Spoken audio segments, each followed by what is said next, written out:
So good morning, good afternoon, good evening, wherever you might be joining us from around the world. I'd like to welcome you to this webinar on supporting the mental health and well-being of national staff. My name is Lynn Kripe, and I am the CEO here at the KonTerra Group, and I have the honor of moderating this webinar today. At KonTerra, we have a vision of a world where organizations and their people have what they need to flourish and to be resilient while they're addressing the world's most complex problems. And it's our hope that this webinar today and conversation really contributes to that vision. And what we're hoping to do today is really have a casual conversation with some of our partners and colleagues who we feel have some unique perspectives and insights to bring to this question of how within the humanitarian and development sector, we're supporting the mental health needs of national staff. And this conversation is really grounded in equity because we believe that access to high quality mental health and well-being services is a human right. And the sector as a whole, the international humanitarian and development sector, has made significant progress over the years in extending equitable benefits to national staff. And there's more that needs to be done on this front. And so we hope that we can have some conversation about that today. So before we dive into our conversation, just a couple of logistical matters. This session will be recorded and will be posted on KonTerra's website and our YouTube channel. And you will all receive a link to that afterwards. And for those of you who may be watching this as a recorded session, we're really glad that you could join us for the recording. If you have questions along the way that you're interested in hearing from the panelists about, we'd encourage you to send those through the Q&A function. So for those of you who may be new to Zoom, if you hover over the bottom of your screen, you'll see a Q&A function. And we're going to reserve a good amount of time for Q&A in the last quarter or so of the webinar. And so feel free to drop your questions there so that we can curate and collect those for the discussion. And then feel free to use the chat function to communicate with each other, as many of you are doing, and we're seeing where you are from around the world. And then finally, if you'd like to activate the closed captioning, please click the captions option in your control bar on your Zoom screen. So with that, we'd like to go ahead and get started with our conversation. And I'd first like to introduce you to our panelists today. And there's a reason that we wanted to invite each of these three individuals together, as they're each working in positions and organizations that are asking important questions and providing support to national staff in different ways. And they also bring different lived experiences, different perspectives, and we're really fortunate to have each of them with us today. Manisha Bloom has several years of progressive HR experience in New Zealand and Denmark, where she is currently working as a senior international HR business partner for the Danish Refugee Council and provides strategic HR support to the Asia and the Europe region. Additionally, and particularly relevant for our conversation today, is that she also oversees DRC's well-being portfolio, and they're in the process of reviewing and reassessing their approach to well-being within the organization in the hopes of better supporting employees. We also have with us today Mina Day, who is Senior Vice President for Human Resources at Chemonics International and provides leadership and strategic direction to all aspects related to talent, total rewards, people operations, and HR governance across the company. She has over 15 years of experience in the international development sector as both a national and an international staff member. And Hida Husseini is a staff care and resilience clinician at the KonTerra group, and she has consulted with and for many international organizations supporting humanitarian workers and their families on issues related to trauma, critical incidents, adjustments, and resilience. She has also had the experience of working as a national staff member herself, particularly during her tenure with UNHCR. And now as a provider of services, she brings a particular unique perspective. And she currently provides psychological support to individuals and groups living and working in conflict zones in particular, and supporting people who work in conflict-affected areas. So I'm super excited. Welcome, Munisha, Mina, and Hida, and I'm really looking forward to this conversation. And as we've been planning for this and thinking about how this conversation might unfold, one of the things that we really wanted to focus on is to recognize and to center that national staff comprise the vast majority of the staff in organizations within the international humanitarian and development sector, typically over 90%. And of course, in national NGOs, that figure is even higher. We're also coming, as we're coming out of the pandemic, we're continuing to see really unprecedented levels of demand for mental health services, as well as a need and interest in workplace well-being programs. And this, we're not immune to that within the international humanitarian and development sector. That's also unfolding for us. And so as we think about bringing kind of these two pieces together and thinking about how can we support the majority of our employees with mental health and well-being programs, we recognize that there are a wide variety of approaches. There are complexities that we want to explore today. And so I'm really interested in learning and hearing from each of you about this. And so with that, Hida, I'd love to start with you and sort of hear your perspective, both as a former national staff person and currently a provider of counseling to national staff working in all kinds of different contexts. And thinking about this collective experience, why do you feel that it's important to provide national staff with this kind of mental health and well-being support? Thank you so much, Lynn, for your question, and thank you everyone on the panel and everyone who joined us today. So basically, we do know that the humanitarian sector is a high-pressured environment, and we do know that national staff, also, you already mentioned, they're almost 90%. They make 90% of organizations usually, and so on. I call those the frontliners. I mean, I myself, when I was a national staff, I was the one also who needed to we know the context as well. We live in the place where an emergency or any kind of support needs to be done. And we as well, I mean, not only that, but we are also the nationals of that country where things are happening, whether it's a war zone, conflict area, and so on. So there's a lot of pressure. One, the pressure maybe of the high pressure environment, because it's we function in emergencies, right? Then we are the frontliners. We are the ones who talk to or national staff or local staff are the ones who deal with beneficiaries and so on.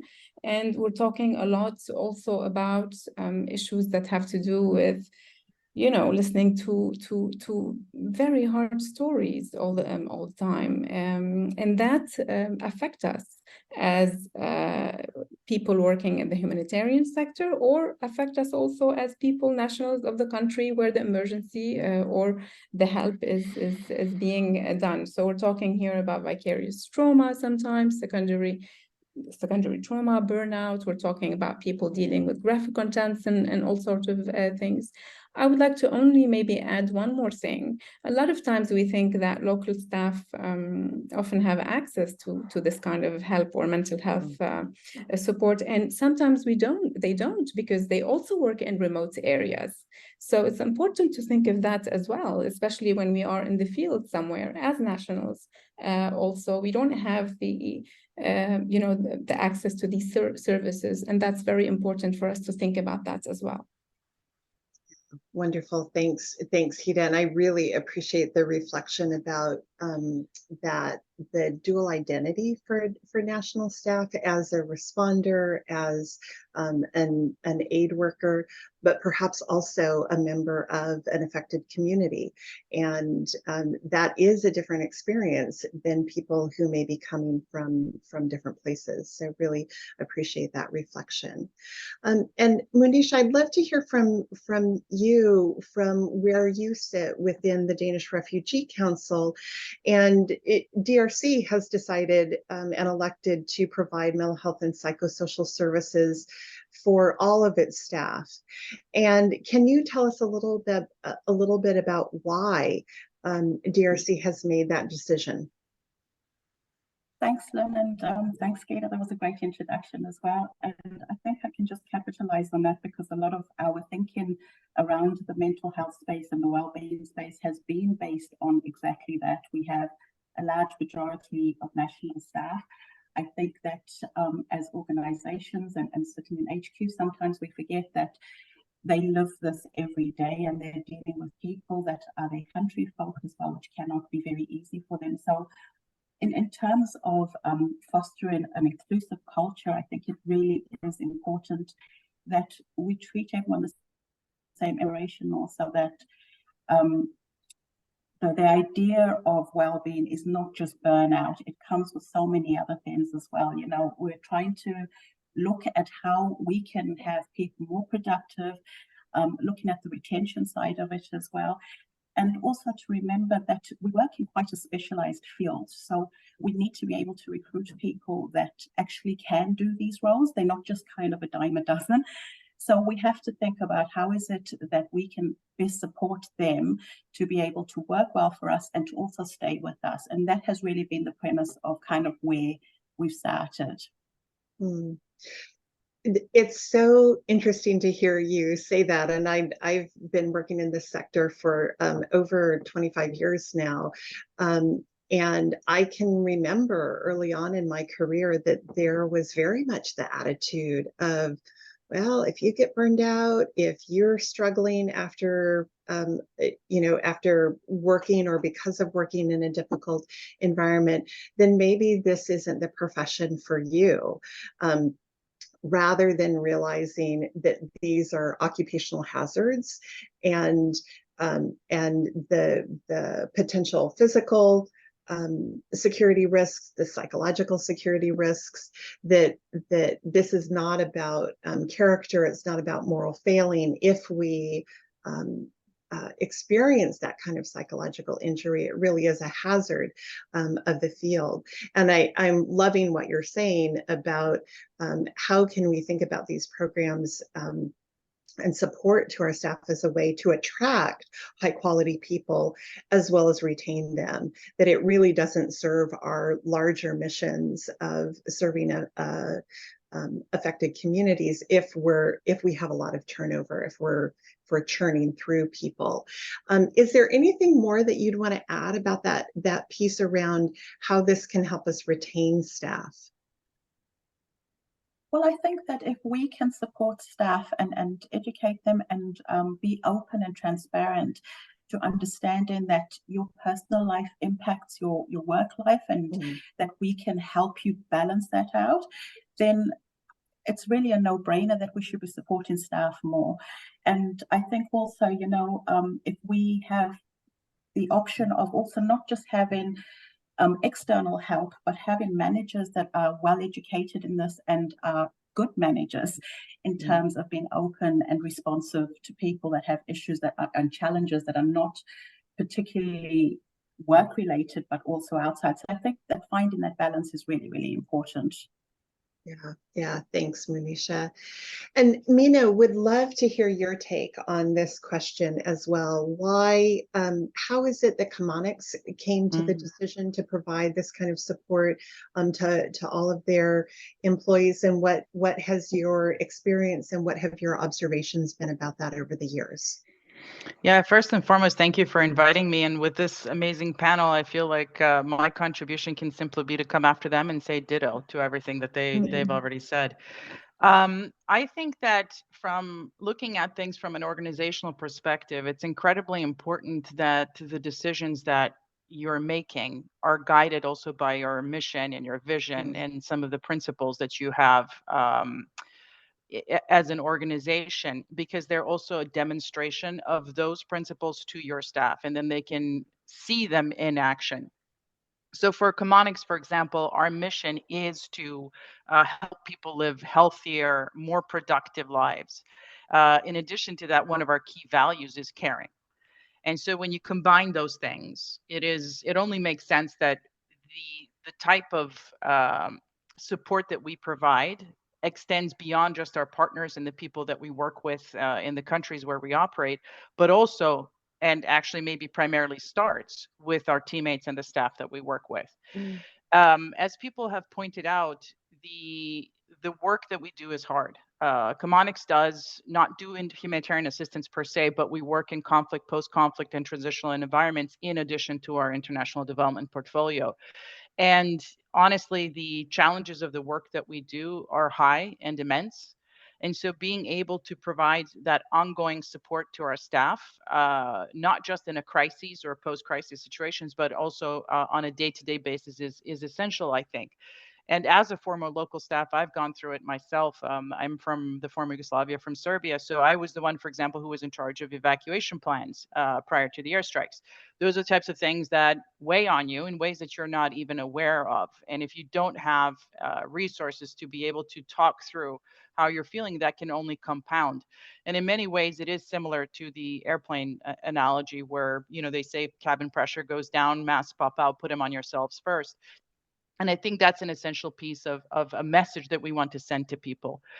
Some of the things that I think are kind of essential in that whole process is making sure that you lead by example. For example, I make a point of making reference to utilizing services that are offered myself, so that some of the stigma may be removed. And I think that's a really important element of it. When it comes to staff retention, I want to piggyback off something that Monisha mentioned. We do an engagement survey every year with our employees around the world. And I can tell you it's really heartening to see the responses from our staff who say that in particular during COVID, the fact that we offered mental health and psychosocial support services to all of our staff really made them feel like they're part of One Chemonics. And this really supports also our efforts for a global workforce. Yeah, thanks for that, Mina. And a couple of reflections that jumped out for me in your comments are, one, this connection to values. And something I've observed in talking with people over the years is that when people go into this field, they may be expecting the security challenges, the realities of the external environment. But when they experience their organization not living up to their stated values, that can, for some, bring about such a sense of disillusionment and a wound between that employee and the organization. And so I'm really appreciating what you're saying about and linking this effort to providing support to national staff to values and underlying principles as a way to be aligned around that. And so really appreciate that. And Monisha and Hida, I'm wondering if you have any sort of reflections or reactions to anything that your colleagues have shared today. Well, I just want to basically emphasize that yes, the fact that people feel that this is offered by their organization. I often hear staff when I talk to them basically mentioned that they're very happy about this being an extra benefit, basically, that they have as employees, and that also give them, maybe remind them that we are human beings too. We're not here to rescue the world all alone. We are part of this effort, basically, to do this great work that we are doing. And I just want to say that, yes, the fact that they have access to this, I often heard people be very happy or mention how grateful that feels. And also when, I mean, if I'm talking a little bit more technical about the kind of work I do, when we normalize whatever they are going through as well, this also it's sort of grounding as well, as in it's okay to feel the way we feel. We are not expected to be invincible. We are humans first. This is what I wanted to add. Yeah, Very true. that, That's incredibly I important. absolutely agree. Yeah. Yeah. So we've heard from each of you a number of different reasons, motivators, reasons it's important to provide this kind of support. And we don't want to make that sound like this is easy to do, that there are challenges in thinking about how to do this within an organization.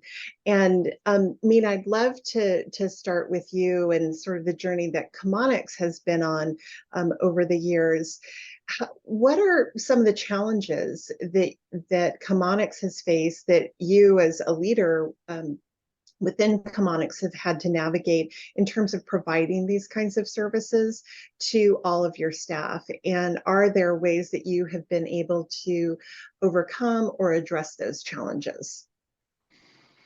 Yeah, I think that's a great question. I think at Chemonics, I would look at the services we make accessible in two ways. There's the day-to-day that's accessible to all the time. And then there's the direct support that's provided in conjunction to an emergency response.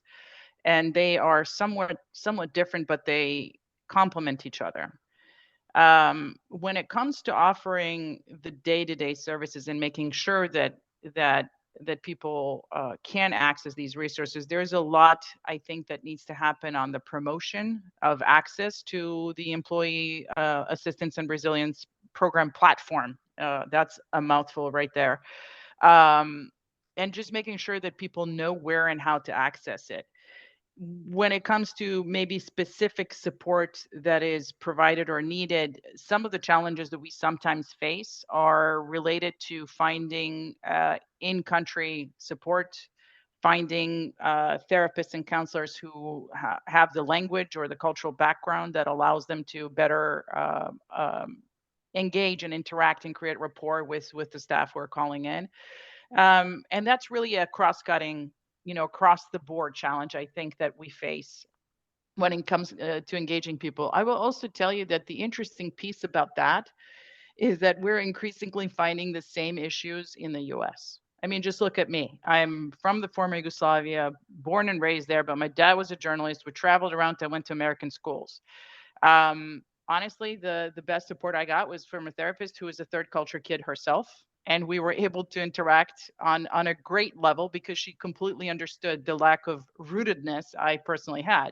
So we're seeing that challenge also transfer to the US. It's no longer just a challenge that is related to national staff, and also our international staff. I think in olden days it was mostly Americans. Now we're talking about a really international body of people who are living overseas, and so like that that challenge really is cross-cutting.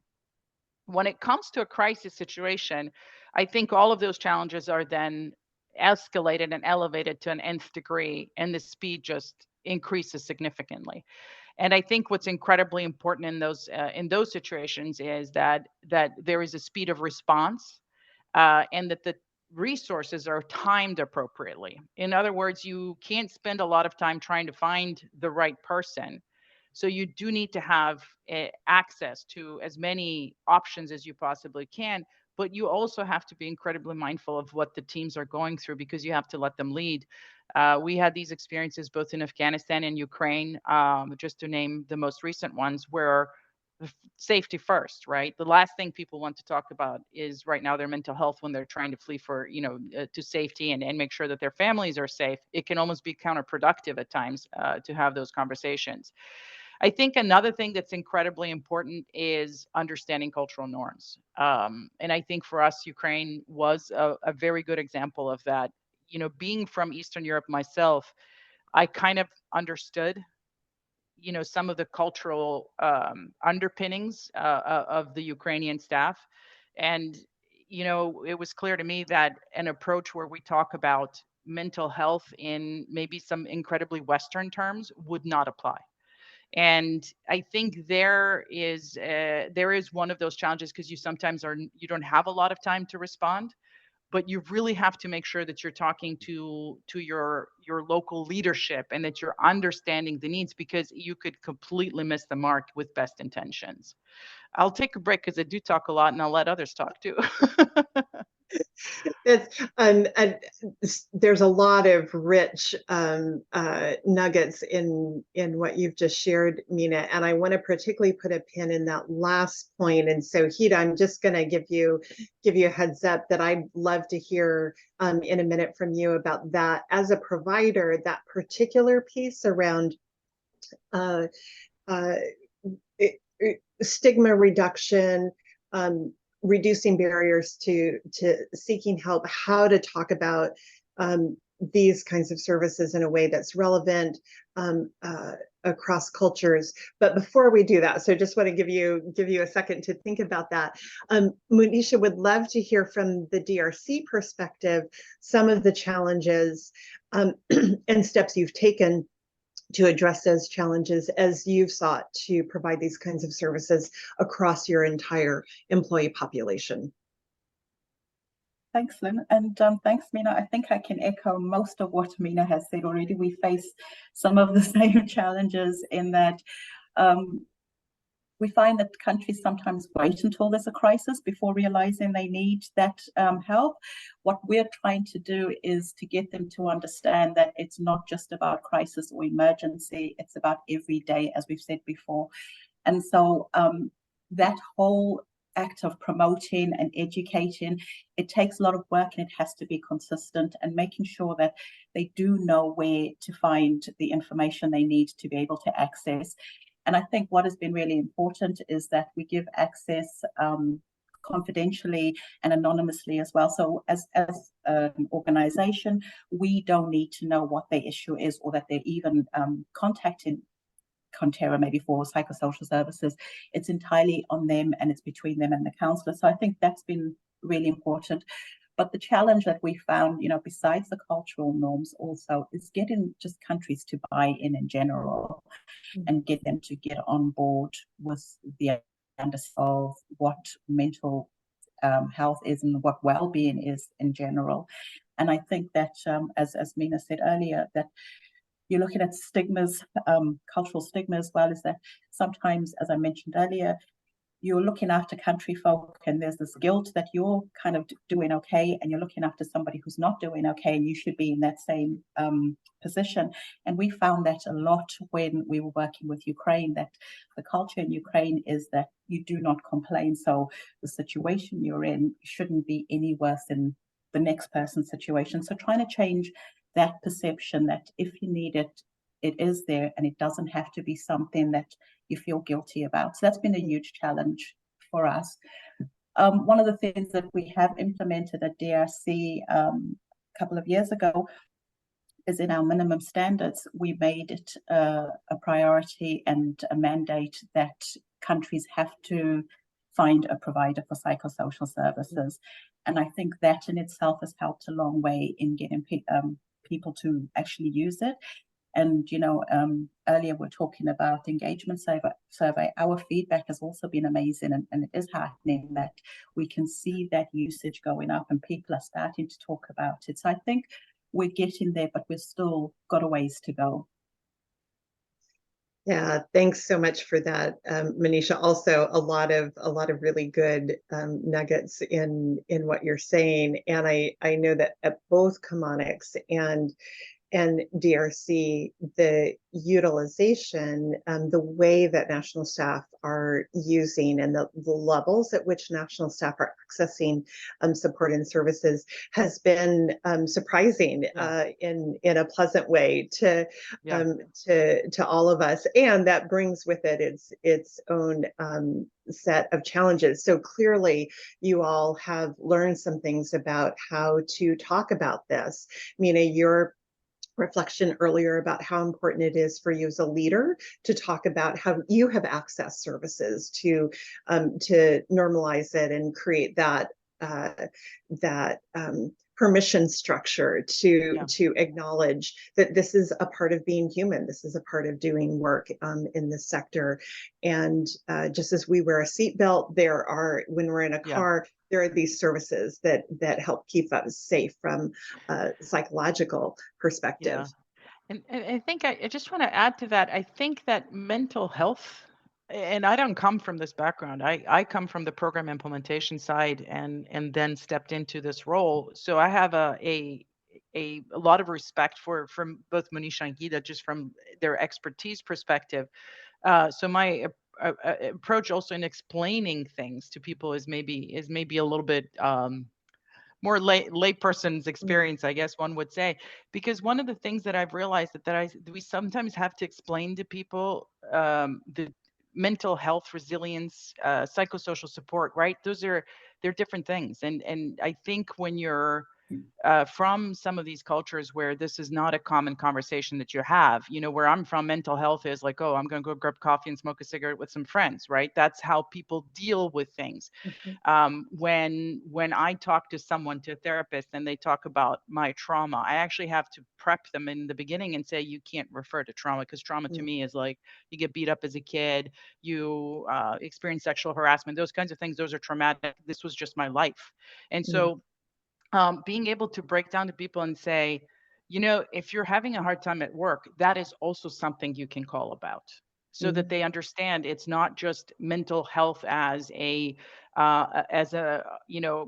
medical condition, if you will, because that's what people equate it to, but that there are different ways in which you can access these resources to alleviate the stress that you feel, especially in the workplace. I think that's incredibly important as well. Yeah, thanks for that, Mina. And Hida, it looks like your picture is frozen. So I don't know if you're hearing us, but would really welcome your reflections on this part of our discussion as someone who has served and worked alongside people from so many different experiences, backgrounds, cultures around the world. What are some of the things that you have learned and observed over the course of your career about how to open up doors and help people feel comfortable accessing this kind of support? Yeah, thank you, Lynn. Can you hear me, even if I'm frozen? Okay, wonderful. Well, you know what? I think Manisha and Mina did a great job already. They already mentioned most of it, but here I would like to maybe reiterate and put emphasis more on the stigma around seeking support and help. And that was already mentioned in this conversation, in the sense that maybe we can lead by example as well. Maybe we can talk about it to normalize that this is also an important part of our well-being. I would like us maybe to start thinking, or maybe think of it as build our resilience in terms of prevention, because we don't really need to be seeking these services only when there's something that happens, when we are not functioning well. Being proactive about it and reflect on how we are doing, if we are on the right track, if we need anything in terms of preparation, because when you prevent something, it's much easier than waiting for something to happen, or when we are in burnout, because once we are in burnout, for example, it takes much more time for us to recover than having to actually consult for building the skills that we have, or build our resilience by learning about tips and tools for us to be able to manage and to also increase our tolerance to all these pressure around us, whether that has to do with our work or on our personal life. We already mentioned that even, we might be doing very well at work, but if we have big issues or something's going on in our personal lives, that also would affect our well-being and how well we would like to be doing our job as well, or how we would like to communicate with everyone and so on. So these are my reflections for now. Yeah, thanks so much, Hida. I'd like to next take our conversation in the direction of how do we think about this kind of within organizations. And Manish and Mina, I'm curious to hear from you what you have seen in terms of donor receptivity, donor requirements, in expectations that this kind of support is made available to staff, because that's such an important enabling factor as we think about how to provide these kinds of services to thousands of staff, in both your cases, thousands of staff around the world. What has been your experience with your funders and your donors? And is there work that we need to yet do within the sector on that relationship with our donors to help them understand the importance of providing this kind of support to national staff? Would either of you like to jump in on that first? Yeah, I mean, sure. I think that for us, we operate in a variety of spaces, predominantly USAID and increasingly UK. And I think that, from a US government perspective, US aid is one of the most regulated clients, donors, whatever phrasing you use organizationally out there. The benefits of that are that you can create a cost structure that the government recognizes, which may or may not include certain services. So there, again, you go back to your values and your mission and your vision, and you make sure that that is also reflected in your cost structure so that you have some basic level of service provision and resources available to all staff. And you've basically made a pre-agreement with your key client that this is okay. We are also lucky in the sense that when it comes to this conflict, post-conflict, and transitional environment, the US government is very cognizant of some of the stressors and challenges that our teams are facing, both the international staff as well as the national staff. And we have found that engaging them early on and having specific conversations with them, if it comes to something that's extra above and beyond, has generally resulted in a great response. Sometimes actually our challenge is the opposite. They want something done tomorrow and we're like, it can't be done tomorrow. It might take a little bit longer. I think in those instances is very important, especially I think for my role or the role of my team. It's just to remember that we need to partner with multiple layers. The first one, the project layer, the support teams on the home office side, and work in support of project leadership on the ground. To make sure that they're getting whatever they might need, whether it's information to go to the client, whether it's information to explain why certain approaches are being taken, whichever works. I think when it comes to some of the other clients that I've personally worked with in my life, sometimes it's a lot easier or you think it's easier because there's less regulation with like CEDA or some of these other donors.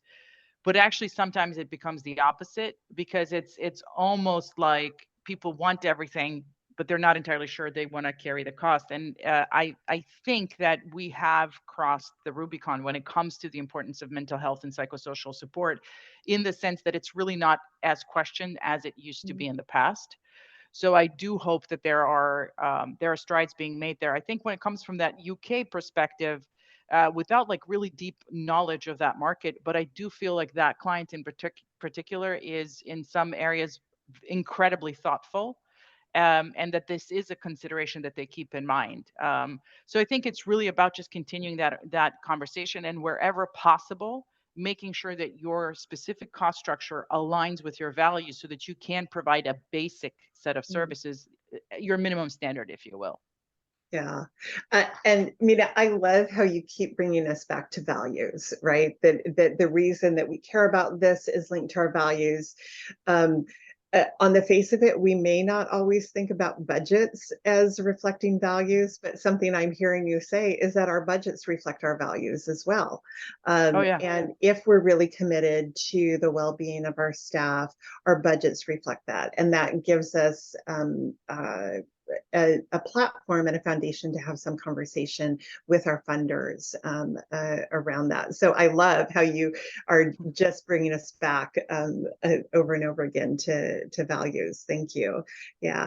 Monisha, what has been your experience around this in dialogue with donors and funders? That's a little bit of a challenge for me to answer this question because we don't deal directly with our donors. But what you're talking about and what Mina has said around the budgets reflecting the care, I think that is reflected with the DRC model as well. Our countries are responsible for paying and providing the services, so their budgets are reliant on funding from our donors. So I would say that in my experience, that funding hasn't been questioned and it has been given freely as well in terms of accessing. So I think that we are doing well. I think I would also like to see more of a conversation around it. Wellbeing is still, in my opinion, very new to a lot of organizations, and particularly the humanitarian sector. And I think that it should be explored more. We have a long way to go with it. And so if we can get more donor engagement and this becomes a core part of what they fund, then I think that we would do really, really well going forward, because we do still need a bit of funding for it. It's not something that's a given or is easy to achieve financially, and we need the human resources as well to do it. So I would like to see a bit more input from donors, a bit more caring around it, a bit more conversation about how we can do this better as far as the donors are concerned. Yeah. Monisha, I think you raise, if I can just piggyback, Yeah. you raise a really, really important point. And to me, the definition of how we handle mental health and psychosocial support for all is supposed to be embedded in some type of a definition of duty of care. And then there does need to be that that practical administrative approach, which allows it to flow down from Exactly. the donor to the implementer, from the implementer to the partner, because each one of us has a slightly different role to play in that ecosystem that we need to build of duty of care. And that has to be recognized, because there will be actions that have to be taken on each level. And those actions, very unceremoniously, are connected to budgets. And I think in the end, it should be a program of action. And without that connection to budgeting and administration and so on and so forth, you won't have action. You will just have words. Mm. Exactly. And I think that's what I'm kind of trying to get at as well, is that, it should be the way they fund a program. This should be a program that they fund, even though it's not on the beneficiary side. It is still, we need the right people. And if they want their programs implemented the way they do, then this is an integral part of doing that. One of the things I'm appreciating from your dialogue with each other, particularly perhaps given where you sit in your respective organizations, is the need for this really robust conversation that's happening with your country offices or with the programs, to understand what their needs are, to continue to do education advocacy for building this in at the program level, as well as a very robust conversation with your funders and with your donors, and thinking about that from both directions. So thank you.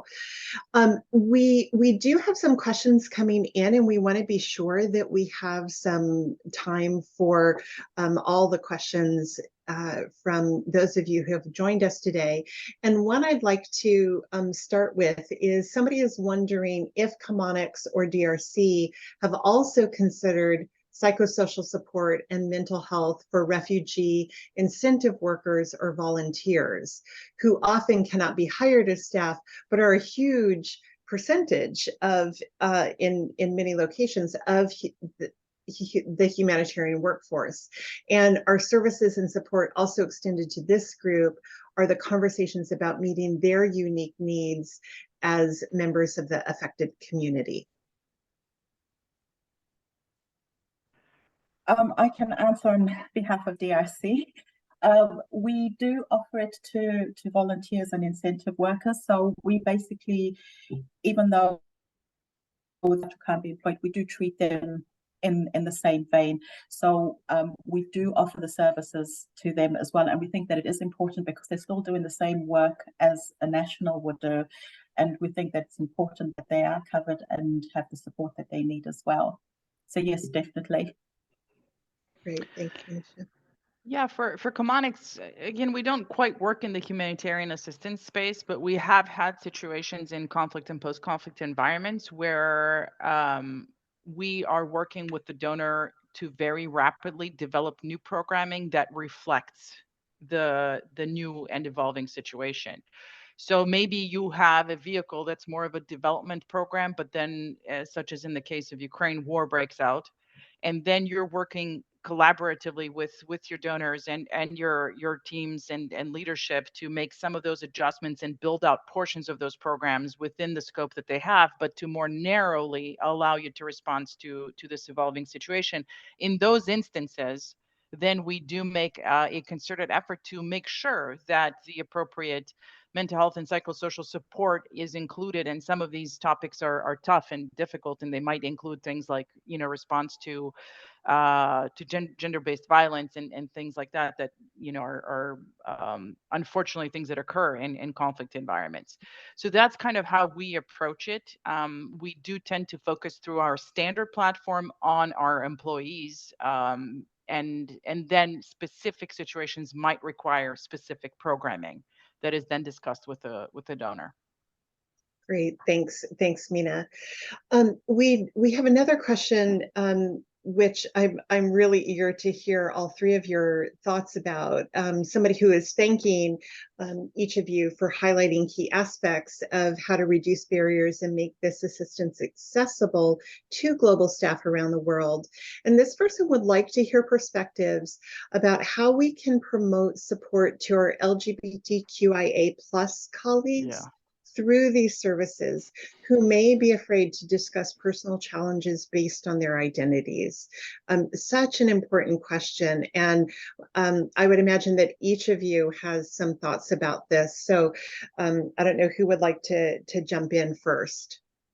Well, I'll jump in. I mean, it's a great question. And here, I would like to also maybe highlight that this is very important and very delicate subject also, in the sense that where I operate, for example, most of the countries that I cover are the MENA region. We have to also be very careful about how we address or we raise awareness around this, because this is not, we're not there yet in the MENA region, basically. This could definitely put people in danger if we want to raise awareness that way. But what I would probably recommend in this case, it's important for us to actually think of it as a case-to-case basis or country basis, according to the culture, where people can actually feel safe and so on. And this is exactly why it's important to maybe highlight that, with accessing, I'm going to talk about me being a KonTerra provider, basically, or a KonTerra staff member. It's important for us to be able to, for our clients and us to be able to relate to one another, where people can feel safe. We build this relationship where we are able to actually have discussions that are sensitive, where people cannot really talk freely about certain issues and so on. Needless to say, the language and the background and so on. So yeah, that would be my reflection on this. Thanks, Hida. I literally have no expertise language for this. it's something that I'm incredibly passionate about because a lot of my friends have gone through a hard time growing up in the Balkans, and being members of the community.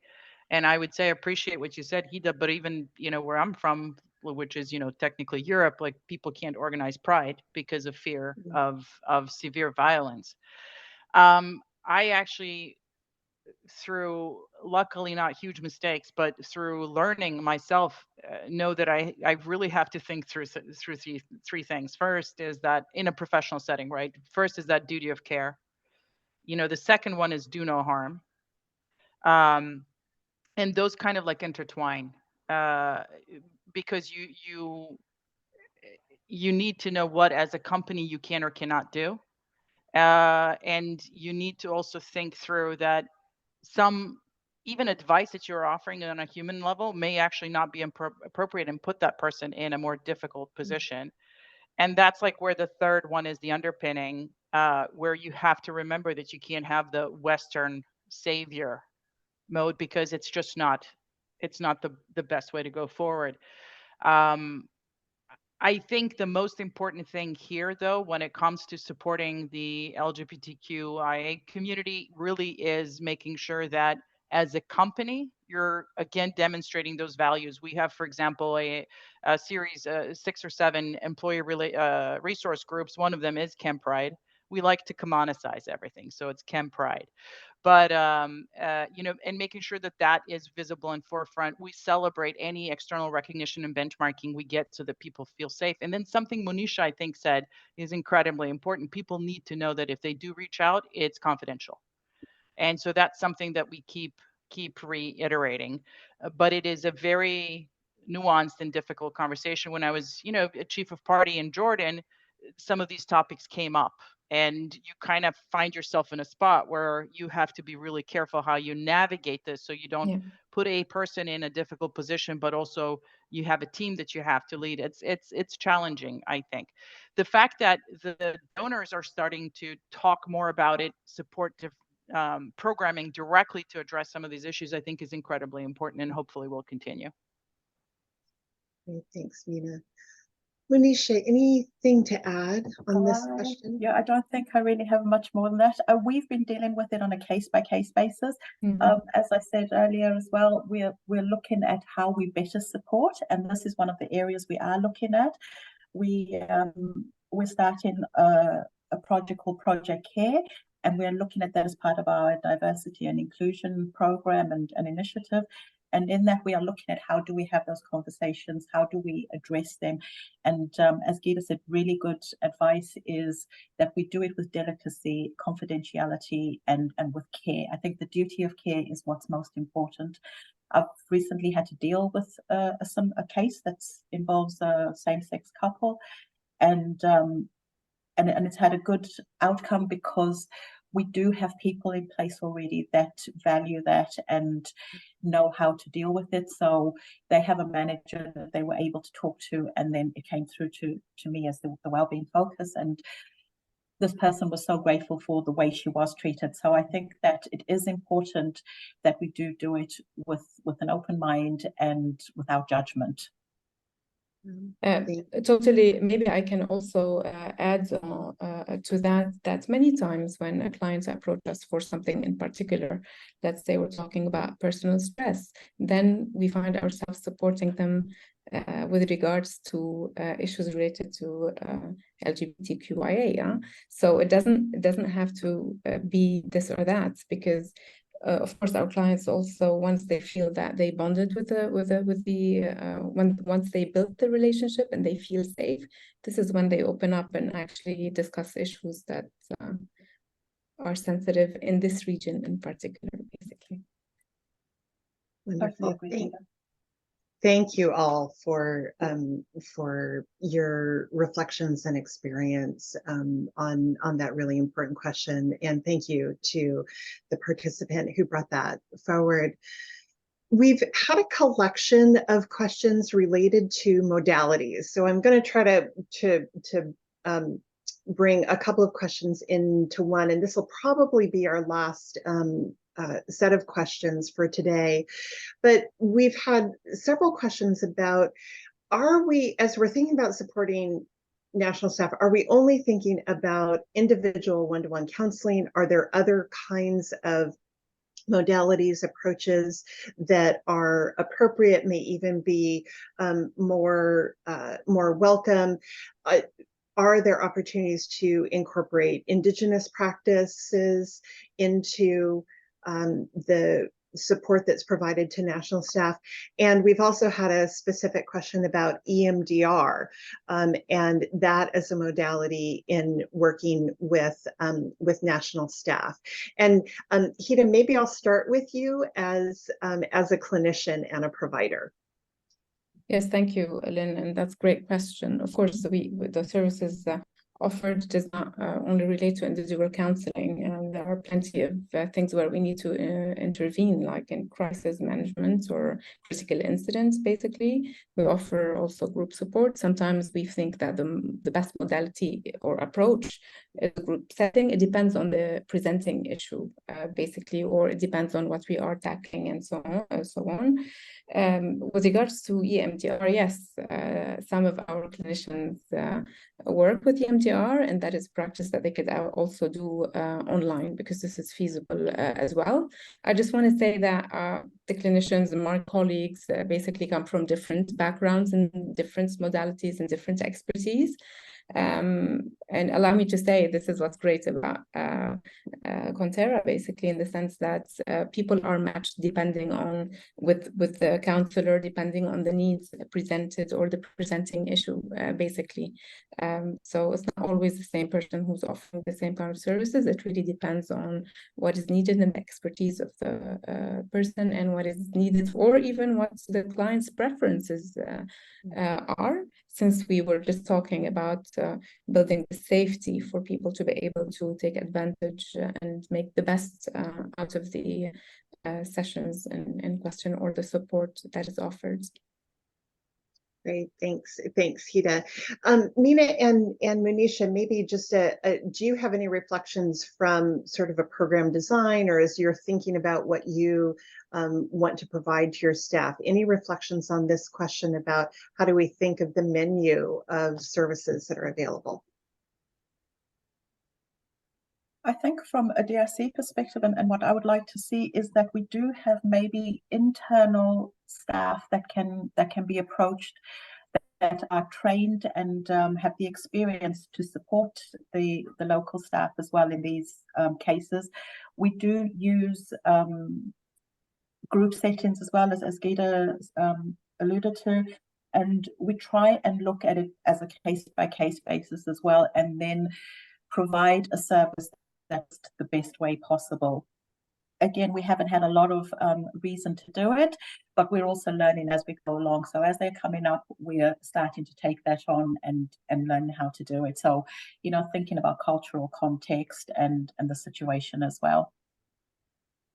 Yeah, and I think from Chemonics's perspective, just to add on, I had mentioned the importance in these types of situations of partnering with both the regional leadership as well as the project leadership and your crisis response team, your security folks. And I think for us, what we have found is that the entry point really needs to skew heavily on leadership. You have to understand, where does a service provider like KonTerra stop and leadership take over? Because otherwise you can put your service provider in a position where they just don't understand the context and they are kind of set up to fail. So you really have to create the entry point. And we have also found that that entry point needs to also very often end with here's a direct resource that you can talk to who has the expertise to help you. That sets the stage for folks to be able to engage on an individual level, while you make sure that that entry point is somewhat adjusted to the cultural context and can actually resonate with people. The other thing that we have learned is, I had mentioned earlier that our staff here in the US are increasingly international. And the thing that we have learned is that actually our duty of care started to expand to diaspora staff working in the US as well. And so we, in parallel, work with groups that we support the folks who are dealing directly with projects. And as HR, we actually take on the mobilization of the diaspora staff and helping them work through their issues. And it's really interesting because there are obviously cultural threads that connect them across. But they pose different challenges. The duty of care is different. The direct line of responsibility for people's relatives is different than for your employees and their dependents, and so on and so forth. I hope that answers your question. Might have digressed a little bit. Wonderful.